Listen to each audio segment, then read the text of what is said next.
जय दोस्तों, स्वागत है आज की खूबसूरत सी क्लास में। आज हम बात करेंगे भारत में राष्ट्रवाद का उदय, जो पार्ट 2 होगा इसमें। ठीक है, इसमें हम देखेंगे सविनय अवज्ञा आंदोलन क्यों चलाया जाता है। जैसे हम लोग समझते हैं कि 1921 के अंत आते थे कई जगहों पर आंदोलन हिंसक होने लगा। फरवरी 1922 में गांधी जी ने असहयोग आंदोलन लेने का निर्णय लिया, यानी जो असहयोग आंदोलन लेने का निर्णय लिया। कांग्रेस के कुछ नेता भी जन आंदोलन से थक से गए थे और राज्यों के काउंसिलों के चुनाव में हिस्सा लेना चाहते थे। राज्य के काउंसिलों का गठन गवर्नमेंट ऑफ इंडिया एक्ट 1919 के तहत हुआ था। देखिए, जब वो आंदोलन चल रहा था सहयोग आंदोलन, उसमें क्या होता है कि राज्य के जो काउंसिल जो गठन होता है, इसमें 1919 में हुआ था। कब? गवर्नमेंट ऑफ इंडिया एक्ट के तहत उसका चुनाव होता है, जिसमें कहा जाता है कि इसमें भारत के कोई सदस्य जो होंगे चुन करके आएंगे और भारत के विषय में कानून में सहमति देंगे, कैसे कैसे कानून बनेगा।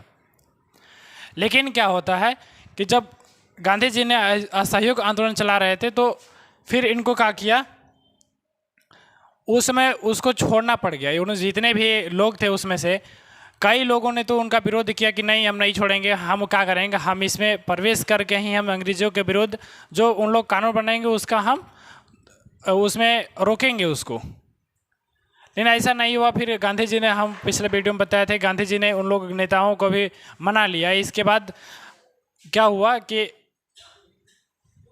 सिस्टम का भाग बनकर अंग्रेजी नीतियों विरोध करना भी महत्वपूर्ण बन गया था। यानी कुछ लोग जो थे वो बोलते थे सिस्टम में भाग बन करके हम उस अंग्रेजी नीतियों का क्या करेंगे, विरोध करेंगे। अब प्रांतीय परिषद चुनाव में हिस्सा लेने से लेकर कांग्रेस के नेताओं में भी आपसी मतभेद हुआ। यानी जितने भी कांग्रेस के नेता थे वो सभी इसमें पार्टिसिपेट नहीं किए, क्योंकि बोले कि हम इसमें नहीं, हम चुनाव ही लड़ेंगे। उन लोगों का कहना था कि हम चुनाव ही लड़ेंगे और हम अंग्रेजों के काउंसिल में प्रवेश करके अंग्रेजों के विरुद्ध कानून बनाएंगे। समझे? CR दास तथा मोतीलाल नेहरू। CR दास का पूरा नाम क्या थी? चित्तरंजन दास। इनका पूरा नाम क्या था? चित्तरंजन दास।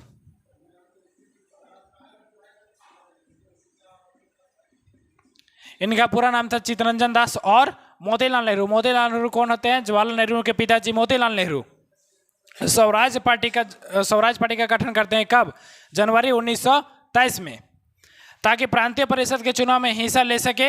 अविश्वसनीय आर्थिक मंदी से वजह से कृषि उत्पादन की कीमतों में भारी गिरावट आई, ग्रामीण इलाकों में भारी उथल पुथल हो गया। उस समय क्या हुआ कि ग्रामीण इलाकों में भारी कृषि की कीमतों में भारी गिरावट आई, क्योंकि देखिए, जब अगर कृषि अधिक होगी तो उसकी कीमत में गिरावट आएगी। जिससे क्या हुआ कि जितने भी जो व्यवस्था सिस्टमेटिक बन चुके थे, ग्रामीण लोग थे, क्या अगर हम उन लोग सोचते हैं कि अगर हम इतना सपोज दैट उन लोग के पास इतना ज़मीन है, वो उतना ज़मीन उस समय तो किसी का अपना ज़मीन था नहीं, वो सब ज़मीन क्या चले भूबंदी पर लेते थे, उन लोगों को पट्टा दिया जाता था। कभी सब विषय में हम बात कर चुके हैं। आप लोग पिछले वीडियो नहीं देखे हैं, देखिएगा, समझ में आ जाएगा। यानी पट्टा उन लोग को अस्थायी रूप से पट्टा भी नहीं दिया जाता था। इस पर क्या होता है, अगर कोई ज़मींदार है तो पहली बार पट्टा इसको दे दिया तो अगली बार उसको दे दिया, इस तरह से होता था। यानी उन लोग को लगा कि हम चलो इतना ज़मीन मेरा खेती अच्छा हुआ है तो जितने भी अब जो मेरे ऊपर कर्ज है उसको हम दे करके समाप्त कर देंगे। लेकिन ऐसा नहीं होता है। क्या होता है कि कीमत में भी गिरावट आ जाता है, और लोग अगर कीमत में गिरावट आ जहाँ थे वहीं लोग रह गए। ठीक है, अब हम लोग समझेंगे साइमन कमीशन। साइमन कमीशन आता है कब? तो इस 1929 में आता है साइमन कमीशन। अब आगे हम देखेंगे देखिए, ग्रामीण इलाकों में उथल पुथल होने से इसके बाद एक ब्रिटेन में एक गठन होता है। क्यों गठन किया जाता है? यानी 1927 में ब्रिटेन में एक गठन किया जाता है जिसका नाम था साइमन कमीशन। अब साइमन कमीशन का गठन क्यों होता है? क्योंकि उसका कहना था हम भारत में जा करके वहाँ के लोगों के बीच में अध्ययन करेंगे कि उन्हें किस चीज़ की आवश्यकता है। देखिए, साइमन कमीशन 1927 में ब्रिटेन में साइमन कमीशन का गठन था कि भारत में संवैधानिक व्यवस्था की कार्यशैली का अध्ययन किया जाए। यानी भारत में जो संवैधानिक व्यवस्था का कार्यशैली किस प्रकार है उसका अध्ययन करने के लिए साइमन कमीशन का गठन होता है। 1928 में साइमन कमीशन का भारत में आने पर क्या होता, पूरे भारत में विरोध प्रदर्शन हुआ। जब साइमन कमीशन 1928 में भारत में आ रहा था तो उसके विरोध में पूरे भारत में विरोध प्रदर्शन किया जाता है। अब देखिए, कांग्रेस ने भी इस जो कमीशन का विरोध किया। ऐसा क्यों किया? कांग्रेस तो क्यों किया? कांग्रेस को करने के पीछे क्या कारण था? देखिए, कांग्रेस इसलिए किया क्योंकि देखिए, साइमन कमीशन जब भारत में आ रहा था, जब भारत के लिए कार्यशैली का अध्ययन किया जा रहा था, तो भारत का भी नागरिक इसमें होना चाहिए ना, भारत का भी अधिकारी होना चाहिए, भारत के भी कोई लोग होना चाहिए, ताकि वो भारत के बारे में अच्छा से जानता हो। नहीं अपना देश है तो अपना देश के बारे में अच्छा से जानेगा। अगर कोई भारत के लोगों को अगर बोलेगा जाकर कि आप ब्रिटेन के कानून बना, हो सकता है वो जो निचले स्तर के व्यक्ति हैं ब्रिटेन के, हम लोग नहीं जान सकते हैं, या ब्रिटेन का कोई व्यक्ति है तो जो गांव का जो लेवल है, गांव में क्या समस्या है, उसको कैसे पता चलेगा? नहीं पता चलेगा। इसलिए कांग्रेस में भी इसका विरोध किया। उसी साल क्या होता है, देखिए, जब कांग्रेस का अधिवेशन होता था तो हर समय दिसंबर में ही अधिवेशन उसका होता है। तो कांग्रेस का मतलब दिसंबर में कांग्रेस का अधिवेशन था, जिसका अध्यक्षता कर रहे थे जवाहरलाल नेहरू अध्यक्षता कर रहे थे। और यह अधिवेशन कहाँ था? लाहौर में था। कांग्रेस का 1928 का लाहौर अधिवेशन हुआ, 1929 में जवाहरलाल नेहरू की अध्यक्षता में कांग्रेस का लाहौर अधिवेशन हुआ था। इसमें पूर्ण स्वराज के संकल्प को पारित किया गया। देखिए, जो लाहौर अधिवेशन था उसमें यह चीज बोला गया कि नहीं, हमें पूर्ण स्वराज चाहिए, यानी अपना राज्य चाहिए, हमारे ऊपर किसी का कोई सत्ता नहीं रहेगा, हम लोग पूर्ण स्वराज रहे, हम लोग सेल्फ डिपेंड रहेंगे, पूरी तरह फ्रीडम, टोटली फ्रीडम। तो क्या होता है, उसी में यह संकल्प लिया गया। जवाहरलाल नेहरू ने यह घोषणा किया कि अगले साल का यानी अगले महीना का जो अंतिम संडे होगा उसी दिन हम लोग स्वाधीनता दिवस मनाएंगे, यानी स्वतंत्रता दिवस मनाएंगे। अब अगले साल जैसे ही आया, अब देखिए 1929 में लाहौर में अधिवेशन हुआ, कांग्रेस का अधिवेशन हुआ, जिसकी अध्यक्षता कौन कर रहे थे? जवाहरलाल नेहरू कर रहे थे। अब 1929 में हुआ, और जब भी कांग्रेस का अधिवेशन होता था वह दिसंबर का महीना में ही होता था। अब दिसंबर का महीना में होता था और जवाहरलाल नेहरू क्या बोले कि अगले महीना का अंतिम संडे, अगले महीना का जो चौथा संडे होगा उसमें हम लोग स्वाधीनता दिवस मनाएंगे। और उस दिन अगला महीना आ गया, तो अगला महीना आ गया 1930 आ गया। अगला मंथ जब जनवरी के बाद यानी दिसंबर के बाद जनवरी, अब 1930 आ गया। अब अगला संडे यानी अगला महीना का चौथा जो संडे होगा उसमें आप लोग देखिएगा कैलेंडर निकाल के 1930 का, तो 26 जनवरी ही आता है। जनवरी मंथ चल रहा था और 26 तारीख आता है। तो 26 तारीख को हम लोग क्या करने लगे, यानी स्वतंत्रता दिवस मनाने लगे। कब? 1930 में। लेकिन जब अंग्रेज, अब आप लोग के बीच क्वेश्चन उठेगा कि बताइए सर, जब हम लोग स्वतंत्रता दिवस मना रहे हैं 26 जनवरी 1930 से मना रहे हैं स्वतंत्रता दिवस, लेकिन अभी तो हम लोग 15 अगस्त को मनाते हैं। लेकिन आप कह रहे हैं कि उस समय में 26 जनवरी को स्वतंत्रता दिवस मनाया जाता था। देखिए क्या होता है, अंग्रेजों का मतलब निर्णय था कि उन लोग 1948 में देश को आज़ाद करेंगे, लेकिन जिन्ना को था बीमारी, टीबी का बीमारी था। तो लोग सोचेंगे अगर इसको डिवाइड नहीं करेंगे तो फिर इन लोग आपस में लड़ेंगे कैसे। इसका वजह से क्या होता है, जल्दी में 1947 में इसको क्या किया जाता है, विभाजन कर दिया जाता है। और 15 अगस्त 1947 को विभाजन कर दिया। उससे एक दिन पहले 14 अगस्त 1947 को पाकिस्तान को अलग कर देता है और 15 अगस्त 1947 को भारत को अलग कर देता है। तो अब यहाँ के जो नेता लेते, जैसे यहाँ के जो स्वतंत्रता सेनानी और नेता लोग थे, उन लोग सोचे कि अब हम लोग 26 जनवरी को मनाते आ रहे हैं, स्वतंत्रता दिवस 26 जनवरी को मनाते आ रहे हैं, तो ऐसा क्या करें जो 26 जनवरी को भी याद रखा जाएगा। तब अंबेडकर जी से पूछे कि क्या करें, तो अंबेडकर जी बोले ऐसा कीजिए कि जो संविधान है, कानून है, हम लोग उस दिन लागू कर देंगे, इसको संविधान को लागू कर देंगे।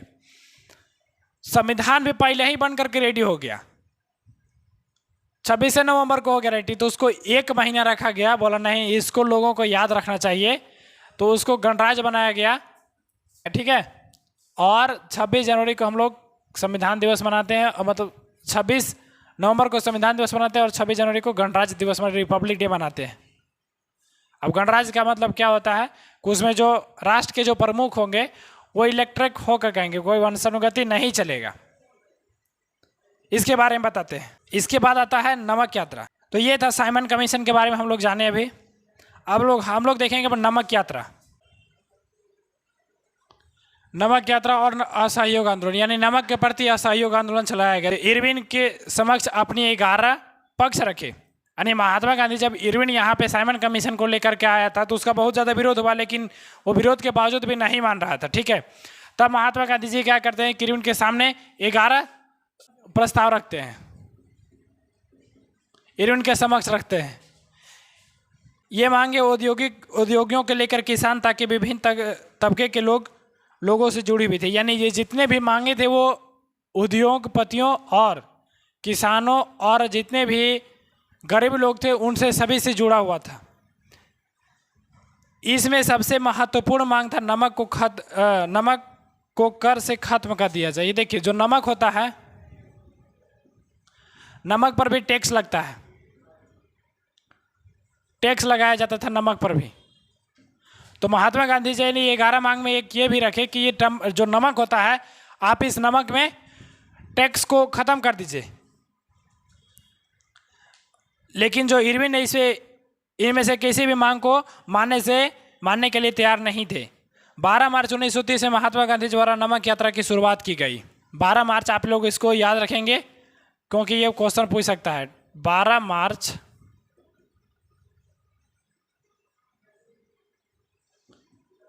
1930 को नमक यात्रा की शुरुआत किया जाता है।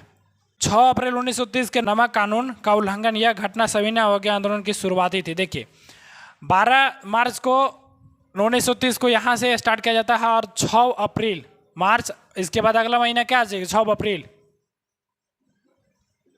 1930 को महात्मा गांधी जी ने कहा कि समुद्र के नज़दीक जा करके और वहाँ कहा कि नमक बनाए, और नमक बना करके कहा कि नमक का जो कानून था, यानी उन लोग का ये कानून था कि नमक कोई नहीं बना सकता है, नमक किसी को बनाने का अधिकार नहीं था। उस कानून को क्या किए महात्मा गांधी जी ने उल्लंघन कर दिए और नमक बना करके यह दिखा दिए कि अगर यह जो नमक यहाँ पे गांधी जी ने नमक बना करके यह दिखा दिए कि अगर अंग्रेजों का ऐसा जो कानून जो हमें शोषण करता हो, जो हमें नीचा दिखाता हो, जो हमें परेशान करता हो, आप उसे उल्लंघन कर दो। ये महात्मा गांधी जी वहाँ से संकेत देते हैं। इसके बाद इरविन और गांधी जी के बीच में कुछ समझौते होते। देखिए, गोलमेज सम्मेलन होता है, यानी 5 मई 1931 को महात्मा गांधी जी इरविन समझौता किए, सविनय अवज्ञा आंदोलन स्थगित कर दिया जाए। जब इरविन से समझौता हुआ तो महात्मा गांधी जी ने क्या किया, असहयोग आंदोलन को स्थगित कर दिया। पुलिस द्वारा किए गए अत्याचारों को निष्पक्ष जांच किए जाए, नमक पर लगाए गए सभी कर हटाए जाए, और नमक पर जितने भी कर लगाया गया था उसको भी हटा दिया जाए। और पुलिस क्या करती है, अच्छा से जांच करेगी। और उसमें आगे देखेंगे आंदोलन में किसने किसने भाग लिया। देश में विभिन्न जो आंदोलन में सभी हिस्सों के लोग भाग लिए थे। देश के विभिन्न हिस्सों में सविनय अवज्ञा आंदोलन लागू हो गया। गांधी जी ने साबरमती आश्रम से दांडी तक अपने अनुयायियों के साथ सविनय अवज्ञा आंदोलन शुरू किए। जो साबरमती आश्रम हुआ करता था गांधी जी, साबरमती आश्रम से 240 किलोमीटर की दूरी दांडी यात्रा गुजरात, यानी उसका जो गुजराती तट तक था, यानी यह 24 दिनों का टोटल 12 मार्च से 6 अप्रैल तक कितना दिन होता है टोटल, देखिएगा आप 24 दिन होता है। यानी 24 दिन तक रोज लगभग 10 मील का सफर गांधी जी ने तय किए थे इस आंदोलन यानी नमक यात्रा जब चला रहे थे। अब आंदोलन में किसने किसने भाग लिया उसको बारे में देखिए। देश के विभिन्न हिस्सों में सविनय अवज्ञा आंदोलन लागू हो गया। गांधी जी साबरमती आश्रम से दांडी तक अपने अनुयायियों के साथ सविनय अवज्ञा आंदोलन शुरू किया। गांधी जी कहाँ से यह आंदोलन को शुरू किए थे, अपने साबरमती आश्रम से यहाँ से स्टार्ट किया था। 240 अनुयायियों के साथ यहाँ से गांधी जी क्या करते हैं, आंदोलन को शुरुआत करते हैं। ग्रामीण इलाकों में गुजरात के अमीर पाटीदार और उत्तर प्रदेश के जाट आंदोलन में सक्रिय थे। चूँकि अमीर समुदाय व्यापार, अवसाद और गिरती कीमतों से बहुत प्रभावित थे, वे सविनय अवज्ञा आंदोलन के उत्साही समर्थक बन गए थे। अब देखिए, जो व्यापारी लोग थे या जो अमीर लोग थे क्या करते हैं कि जो सामान खरीदते हैं उनके कीमतों में बहुत गिरावट आ रही थी, जिससे वह भी परेशान थे और इस आंदोलन में वो उत्साही समर्थक बन गए। यानी वह सबसे अच्छे समर्थक बन गए इस आंदोलन में। इस आंदोलन को खुल करके वह समर्थन किए। व्यापारी और उद्योगपतियों ने आयातित वस्तुओं को खरीदने और बेचने से इनकार करके वित्तीय सहायता देकर आंदोलन का समर्थन किया। जो व्यापारी लोग हुआ करते थे और उद्योगपति लोग थे, वो जो सामान थे उसको बेचने का नहीं बल्कि उसे बेचकर यानी उसमें जो आर्थिक सहमति कैसे मिल सके इस आंदोलन में, तो वो सभी यहाँ से क्या करते हैं, उनको समर्थन किए। नागपुर क्षेत्र औद्योगिक श्रमिक वर्ग के सविनय अवज्ञा आंदोलन में भी भाग लिया। रेलवे कर्मचारियों, डॉक वर्क्स, छोटा नागपुर के खनिज आदि ने विरोध रैली और बहिष्कार अभियानों में भाग लिया। यानी सब जो लोग हैं इस आंदोलन में क्या करते हैं, भाग लेते हैं।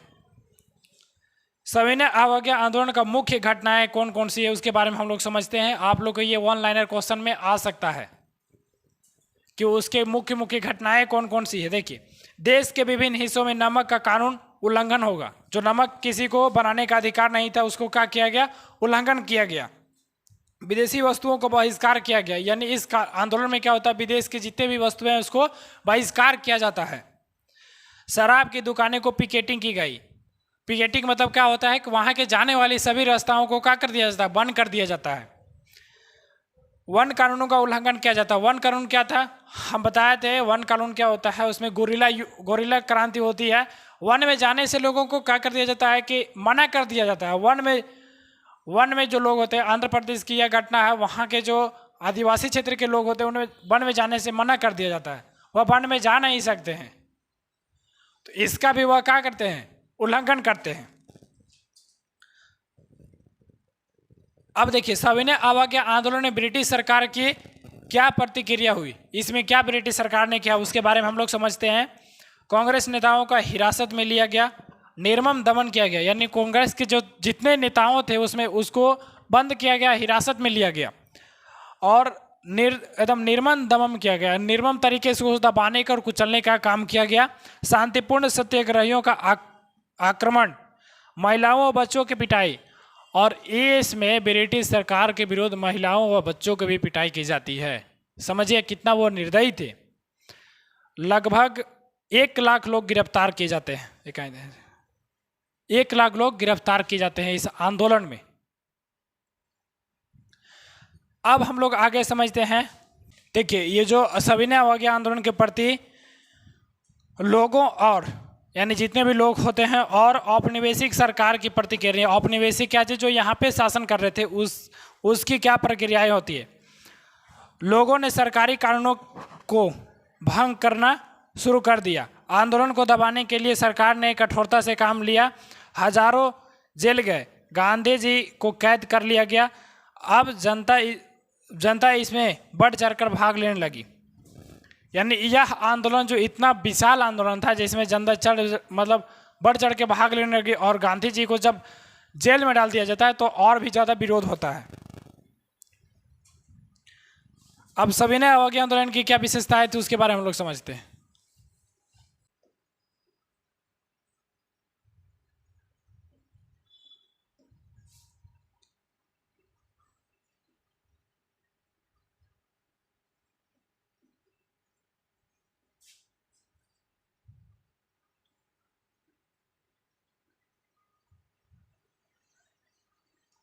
सविनय अवज्ञा आंदोलन की क्या क्या विशेषताएं हैं उसको आप लोग ध्यान से सुनिए और लिखते चलिए, ठीक है।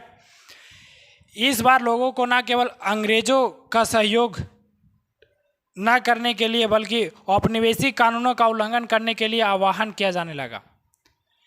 इसमें पहले क्या था, असहयोग। पहले इससे पहले क्या गया, असहयोग आंदोलन छेड़ा गए थे, क्योंकि उसमें सरकार असहयोग यानी सरकार को सहयोग नहीं करो, असहयोग करो।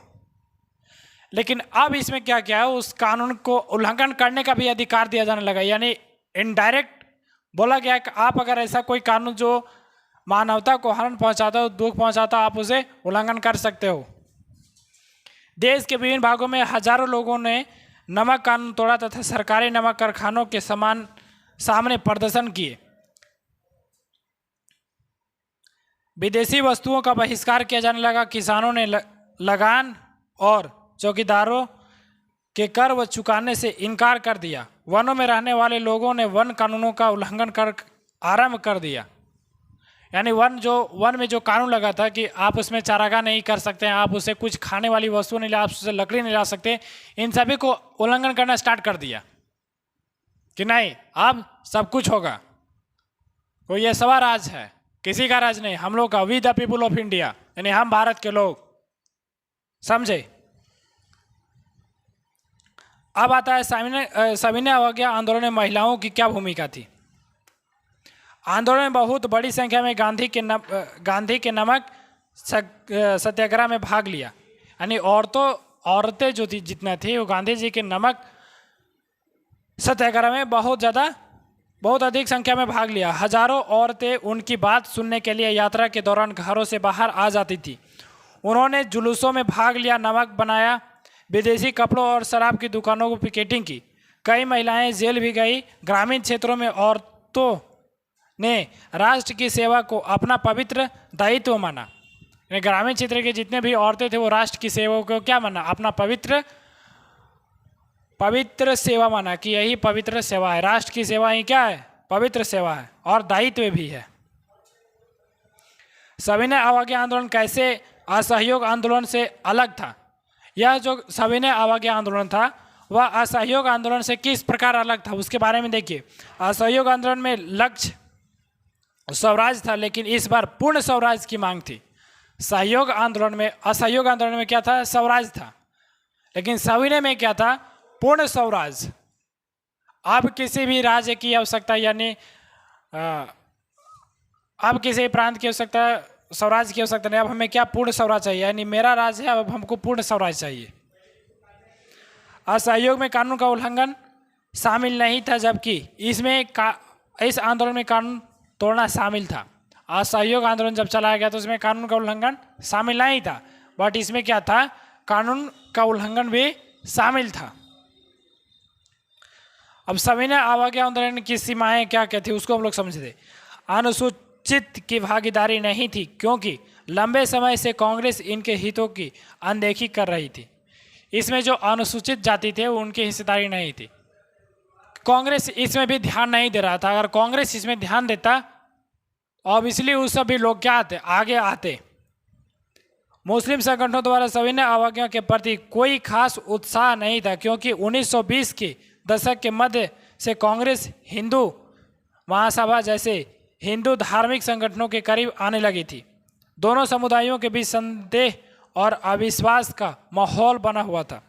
1920 के दशक में आते आते क्या हुआ था, जो कांग्रेस थोड़ा अपना धर्म की हिंदू धर्म की तरफ क्या होना बाइस्ड होने लगा। हालांकि ऐसा कुछ भी नहीं है, क्योंकि आप लोग जानते हैं 1940 में अंतिम कांग्रेस अधिवेशन होता है, जिसमें अबुल कलाम आजाद को अस्थायी अध्यक्ष बना दिया जाता है। लेकिन ऐसा मुस्लिम संगठनों का मानना था, समझे। अब 1932 की पूरा संधि क्या थी, इसमें दमित वर्गों यानी जिन्हें बाद में अनुसूचित जाति के नाम से जाना जाने लगा और प्रांतीय एवं केंद्रीय विधायी परिषदों में आरक्षित सीटें मिले गई। हालांकि उनके लिए मतदान सामान्य निर्वाचन क्षेत्रों में ही होता था। सामूहिक अपनेपन का भाव कैसा होता है उसके बारे में हम लोग समझते हैं।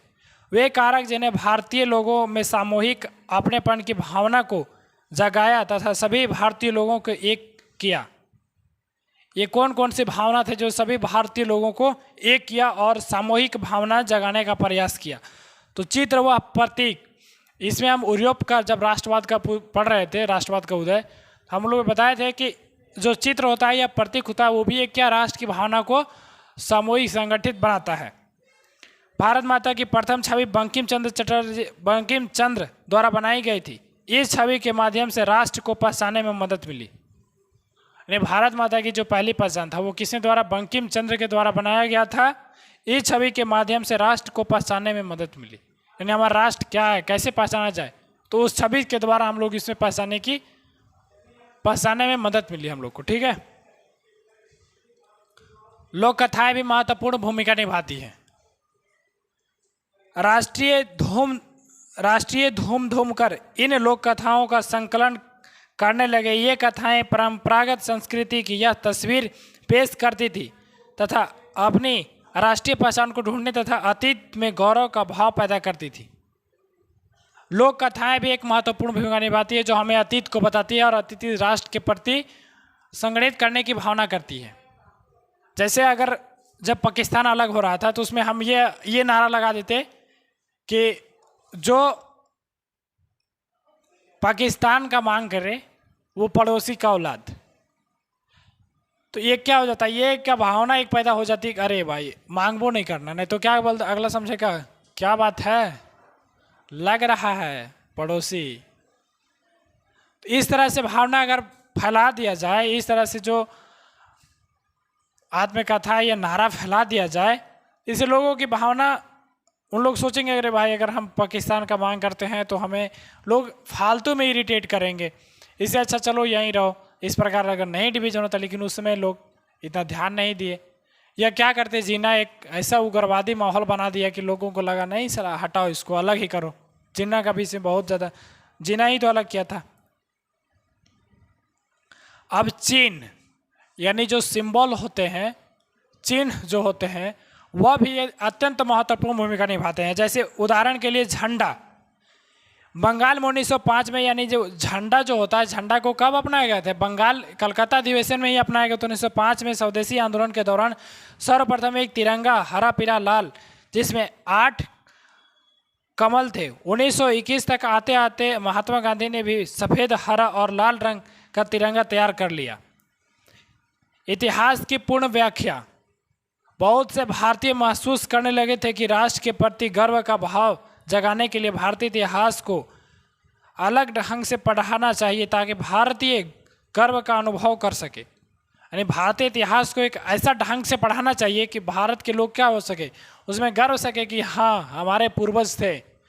आज के क्या है, आज की जनरेशन के लोग पबजी खेल रहे हैं और फ्री फायर खेल रहे हैं, ये क्या तरीका है। आप देखिए पुराने लोग कैसे संघर्ष कर रहे थे। आप लोग सभी लोग को हम कहते हैं कि आप लोग को आर्मी में जा कर के देखना चाहिए कि राष्ट्र की भावना क्या होती है, तब समझ में आएगा कि देश क्या चीज़ होता है, देश के प्रति प्रेम कैसा होता है, अभी नहीं समझ में आएगा। अब गीत जैसे वंदे मातरम, 1870 के दशक में बंकिम चंद्र ने यह गीत लिखा। मातृभूमि की संस्तुति के रूप में यह गीत बंगाल के स्वदेशी आंदोलन में खुल गया था। यह जो बंगाल में स्वदेशी आंदोलन चल रही थी, वहाँ पे इस गीत को गाया गया था। यानी जितने भी जो जन गण मन, ये तो बंगाल के इस स्वदेशी आंदोलन में इसको गाया गया था। तो बंगाल उसमें एक महत्वपूर्ण केंद्र हुआ करता था।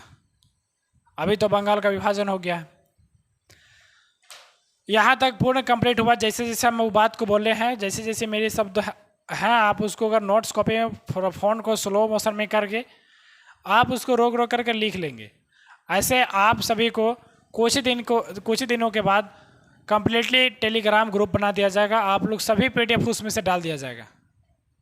तो मिलते हैं नेक्स्ट क्लास में, तब तक के लिए बाय, जय हिंद।